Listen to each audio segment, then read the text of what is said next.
Tetap sehat, penuh semangat, dan berbahaya. Assalamualaikum warahmatullahi wabarakatuh. Kita pergi ke Italia. Italia, negeri mafioso. Ada mafioso, ada Donatello, Michelangelo, Machiavelli, Columbus, kemudian ada pelukis Leonardo da Vinci, dan mobil mewah dan kuat Lamborghini. Sebelum kita melangkah memahami tentang negeri Italia, negeri mafioso, saya mau cerita sedikit tentang Lamborghini. Jadi sejarah mobil Lamborghini ini ceritanya dulu didirikan oleh seseorang yang memiliki perusahaan traktor, Ferruccio Lamborghini. Traktornya dengan merek Lamborghini Trattori. Ini pun dibangun dari bahan-bahan yang kuat. Jadi sejarah kekuatan dan kehebatan mobil Lamborghini ini memang didasari dari kultur Bapak Lamborghini di dalam membuat traktor. Jadi kultur traktor itu pasti kuat. Jadi alat berat traktor ini sangat kuat. Makanya kemudian Lamborghini ini, mobil mewah Lamborghini ini kemudian juga menjadi kuat karena memang dibuat awalnya oleh seseorang yang memiliki kultur membuat sesuatu itu harus kuat. Ini dibuat dan dibangun dari bahan baku produksi militer pasca Perang Dunia II yang melimpah waktu itu. Ceritanya begitu. Lamborghini ini telah tersohor sebagai mekanik handal waktu itu di lingkungan angkatan udara Italia. Di lingkungan angkatan udara Italia ini memproduksi bisnis traktor yang bahan bakunya berasal dari surplus atau bukan sisa-sisa sebenarnya. Ya memang bukan sisa-sisa, tetapi ada memang sisa bahan-bahan traktor itu kemudian dibuat untuk membuat mobil Lamborghini. Jadi tidak disangka-sangka kemudian bisnis mobil Lamborghini ini pun pesat dan melakukan ekspansi ke sektor infrastruktur, khususnya untuk peralatan pemanas dan pendingin ruangan. Ferruccio Lamborghini ini pun kemudian berubah menjadi kaya raya dan pada akhirnya menggeluti hobi mahal dengan membeli sebuah Ferrari 250 GT. Jadi ini sang Lamborghini ini karena memang terus bisnis traktornya berhasil, punya mobil, punya uang banyak, kemudian dia membeli sebuah mobil ternama waktu itu Ferrari. Jadi Ferrari ini lahir sebelum ada Lamborghini. Akan tetapi mobil tersebut justru kemudian dianggap oleh Lamborghini menimbulkan kekecewaan dan frustasi. Karena kalau nggak salah ada salah satu mekanisme kerja kopling ini agak trouble. Nah, Lamborghini kemudian menemui sang pembuat Ferrari namanya Enzo Ferrari untuk meminta saran. Tetapi ternyata yang muncul bukan jawaban yang dia dapatkan itu. Enzo Ferrari justru melemparkan komentar yang membuat Ferruccio Lamborghini ini tersinggung. Masalahnya bukan pada mobilnya tetapi pada pengendaranya, kata Ferrari. Nah, parahnya lagi, Ferrari pun melontarkan ucapan yang sangat sengak kepada Lamborghini dengan menyuruh Lamborghini ini untuk mengurusi traktornya saja, nggak usah bikin-bikin mobil macam-macam. Udah, urusan kamu adalah urusan traktor saja, nggak usah ikut-ikut urusan-urusan mobil mewah. Nah, si Lamborghini kemudian merasa terhina. Udahlah, kamu itu ngurusin traktor aja, nggak usah macam-macam ngurusin mobil-mobil mewah. Ada, itu bukan bidang kamu, itu bidang saya. Ahlinya adalah saya, itu kata Ferrari kepada Lamborghini. Nah, karena merasa dihina, maka Lamborghini pun bersumpah. Sumpahnya Lamborghini ini untuk menciptakan sebuah kendaraan yang bakal mematahkan pesona Ferrari. Maka berhasillah kemudian Lamborghini menciptakan mobil dengan merek Lamborghini yang tidak kalah menarik dan tidak kalah kuat, tidak kalah indah dan smart dibanding mobil Ferrari. Jadi Italia ini memang luar biasa, telah melahirkan orang-orang macam Donatello, Michelangelo, Machiavelli, Columbus, Leonardo da Vinci sang pelukis. Kemudian lahir Lamborghini. Selain orang-orang the legend tersebut, melahirkan juga para mafioso.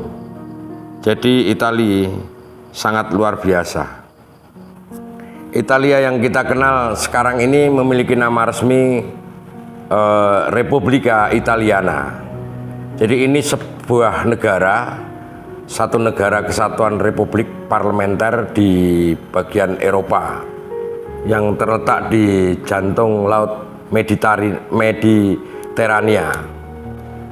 Italia berbatasan dengan Prancis, Swiss, Austria, Slovenia, San Marino, dan negerinya para paus. Italia ini memiliki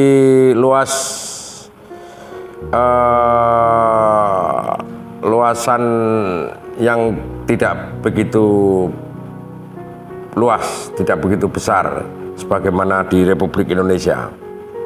Italia ini dipengaruhi oleh iklim sedang dan iklim Mediterania. Dilihat dari bentuknya, negara dengan ibu kota Roma ini memiliki peta berbentuk seperti sepatu dengan jumlah penduduk mencapai kira-kira 60-an juta jiwa dan merupakan negara anggota UE keempat yang paling banyak penduduknya. Nama Italia ini konon berasal dari kata Italoi. Italoi ini sebuah istilah dari orang-orang Yunani kepada orang-orang yang hidup di ujung semenanjung wilayah selatan. Sekarang ini namanya daerah Catanzaro yang menyembah patung anak sapi. Vitulus dalam bahasa Latinnya. Istilah lainnya Vitoli, Vitoli o Vitelli, yang artinya penghuni tanah anak sapi. Karena banteng dan sapi juga pernah menjadi simbol suku-suku asli di Italia bagian selatan. Hingga awal abad ke-5 sebelum Masehi. Sebutan nama Italoi ini hanya wilayah Calabria saja. Tapi kemudian meluas ke seluruh wilayah selatan negara. Jadi setelah mencapai banyak kemenangan melawan bangsa Saniti dan bangsa Pirus, bangsa Romawi menguasai banyak wilayah mulai dari Calabria, Italia Tengah sampai wilayah-wilayah di pegunungan Alpen. Sejak saat nama Italia mulai diresmikan dan kewarganegaraan Romawi mulai diberlakukan oleh Imperator Romawi pertama, Gaius Lilius Kaisar. Patung Gaius Lilius Kaisar namanya. Jadi sejak era klasik, Italia sudah dihuni oleh berbagai bangsa dan peradaban, seperti misalnya bangsa Venesia, Kartago, dan orang-orang Yunani kuno yang mendirikan permukiman di wilayah selatan Italia. Ada juga bangsa Etruskan dan Celt yang mendiami wilayah tengah dan utara Italia. Nah, sedangkan suku Italia kuno dan bangsa Italik ini tersebar di seluruh semenanjung Italia dan insular Italia atau Pulau Sardinia dan Sisilia. Sisilia ini negeri yang penuh dengan mafioso, orang-orang kuat, berbadan sehat, dan pemberani. Di Sisilia ini mafioso yang berarti anggota mafia awalnya tak memiliki satu konotasi kriminal dan biasa digunakan pada seseorang yang curiga terhadap tindak tanduk pemerintah pusat. Jadi mafioso ini adalah menjadi lawan dari pemerintah yang memang berwatak zalim.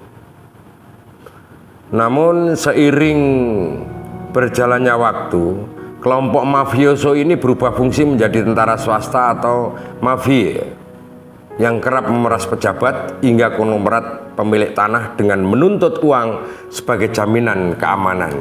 Nah, sejak saat itulah maka mafia menjadi organisasi kriminal yang kejam dan sekarang dikenal sebagai Cosa Nostra, sindikat mafia paling bergengsi di dunia.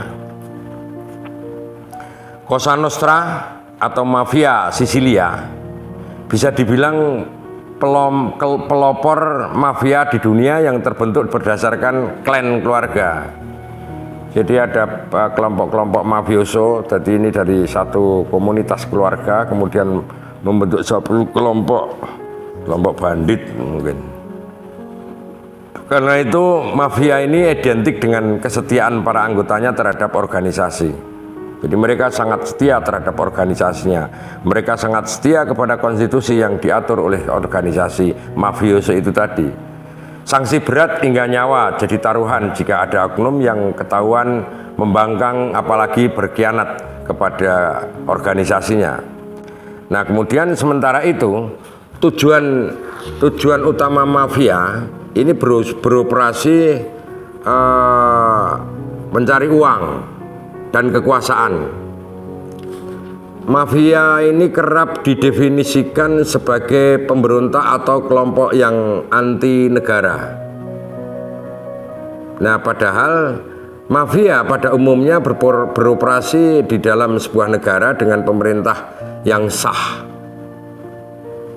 Para mafioso ini kerap berupaya menyusup ke dalam pemerintahan daerah maupun pusat untuk melemahkan sistem dan pada akhirnya menyalahgunakan dana publik. Jadi mereka memang merampok dana-dana publik, kemudian menyalahgunakan dana publik ini untuk kepentingan kelompoknya. Jadi karena itu mafia kerap dianggap membentuk negara bayangan.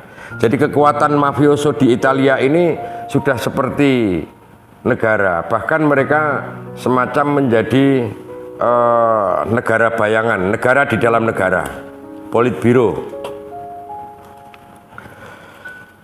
Di wilayah, sebab menurut saya ini di wilayah kekuasaannya, mafia ini kerap bertingkah layaknya pemerintah berdaulat, mulai dari membuat aturan dan hukum sendiri, menghukum setiap pelanggar, hingga memungut pajak dan cukai terhadap warga hingga pemerasan. Nah, kemudian kembali kepada etnis Italia atau suku Italik, atau yang dikenal sebagai orang Latin membentuk kerajaan Romawi. Orang Romawi minum teh dulu dan sambil merokok. Jadi sebuah kerajaan besar yang berhasil menaklukkan dan mengasimilasi peradaban terdekat di daerah-daerah negara tersebut. Nah, kemudian pada perkembangan selanjutnya, Roma akhirnya muncul sebagai satu kekuatan dominan di daerah cekungan Mediterania. Ini kemudian berhasil menguasai sebagian besar dunia kuno dan menjadikannya pusat kebudayaan, politik, dan keagamaan terkemuka di peradaban barat.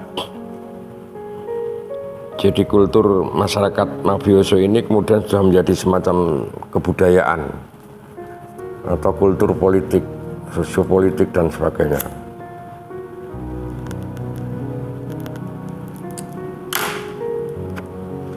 Peninggalan Kekaisaran Romawi terbesar, luas, dan dapat dilihat dalam saluran distribusi global seperti dalam hukum sipil, pemerintahan republik, kekristenan, dan tulisan Latin.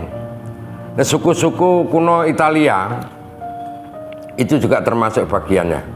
Jadi selama abad pertengahan, Italia ini pernah mengalami sebuah keruntuhan sosiopolitik di tengah invasi barbar yang merugikan. Jadi akan tetapi di kira-kira abad ke-11, banyak negara-negara, kota, dan republik maritim Italia yang bangkit untuk mencapai kemakmuran melalui pelayaran, perdagangan, kemudian perbankan. Nah, mereka meletakkan dasar kapitalisme modern dan menjadikan Italia sebagai pusat perdagangan utama Eropa dengan Asia dan Timur Dekat. Pada saat itu, Italia klasik ini menikmati alam demokrasi dan kekayaan yang lebih besar dibandingkan dengan monarki feodal yang berkonsolidasi di seluruh Eropa. Sebagian besar Italia Tengah tetap berada di bawah kendali kepausan teokratis.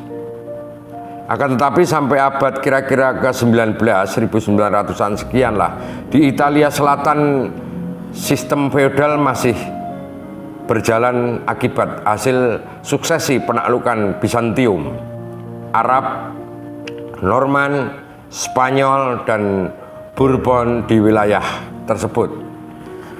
Kemudian dilanjutkan sekitar pada abad 14 hingga abad ke-16, Renaissance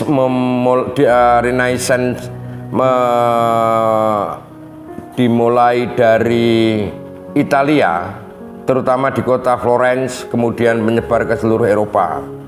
Satu masa yang membawa minat baru pada humanisme, sains, eksplorasi, dan seni. Ya, jadi pada abad-abad tersebut ada sebuah perkembangan tentang pengetahuan tentang humanisme, teknologi, kemudian ilmu pengetahuan, dan seni. Pada saat-saat itulah maka budaya Italia berkembang dan menghasilkan para cendekiawan, seniman, dan polimatik terkenal seperti Leonardo da Vinci, Galileo Galilei, Michelangelo, Francesco Petrarca, dan Machiavelli. Juga ada penjelajah terkenal Italia seperti Marco Polo, Christopher Columbus, Amerigo Vespucci, Giovanni, yang menemukan rute baru ke timur jauh dan dunia baru yang membantu zaman penjelajahan Eropa. Jadi ini pada zaman-zaman Renaissance Italia. Akan tetapi kekuatan komersial dan politik Italia mulai berkurang sejak dibukanya rute perdagangan Atlantik dan rute menuju Samudra Hindia melalui Tanjung Harapan yang melintasi Laut Tengah. Dan ditambah lagi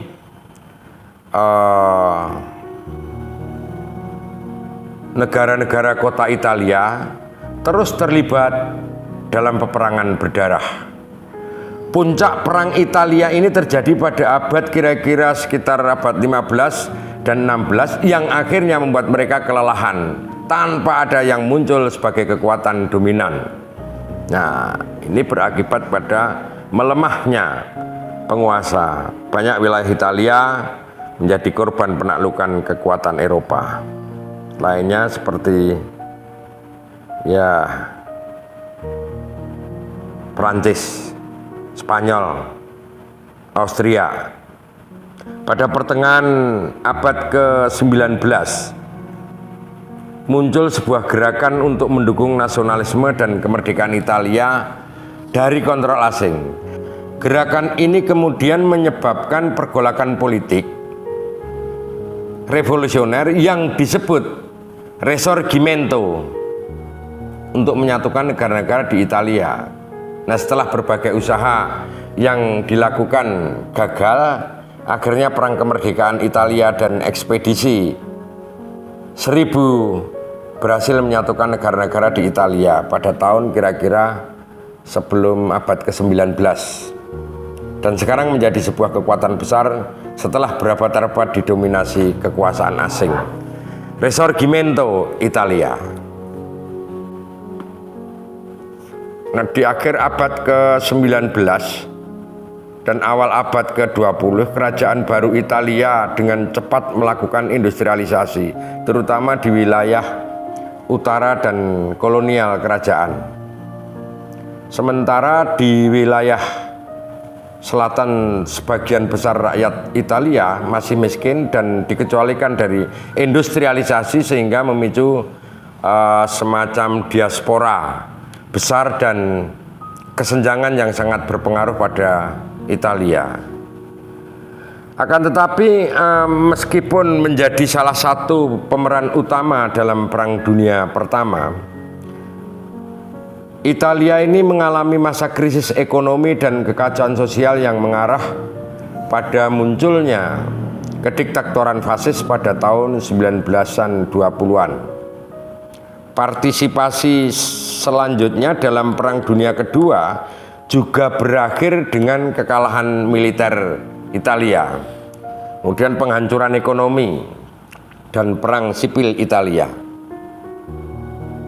Nah, perlu kita ketahui setelah pembebasan dan bangkitnya perlawanan Italia, akhirnya menghapus monarki dan mengembalikan demokrasi, menikmati ledakan ekonomi yang berkepanjangan, terbebas dari kekacauan sosiopolitik seperti gerakan Ani di Piombo, Manipolit, kemudian perang mafia, kemudian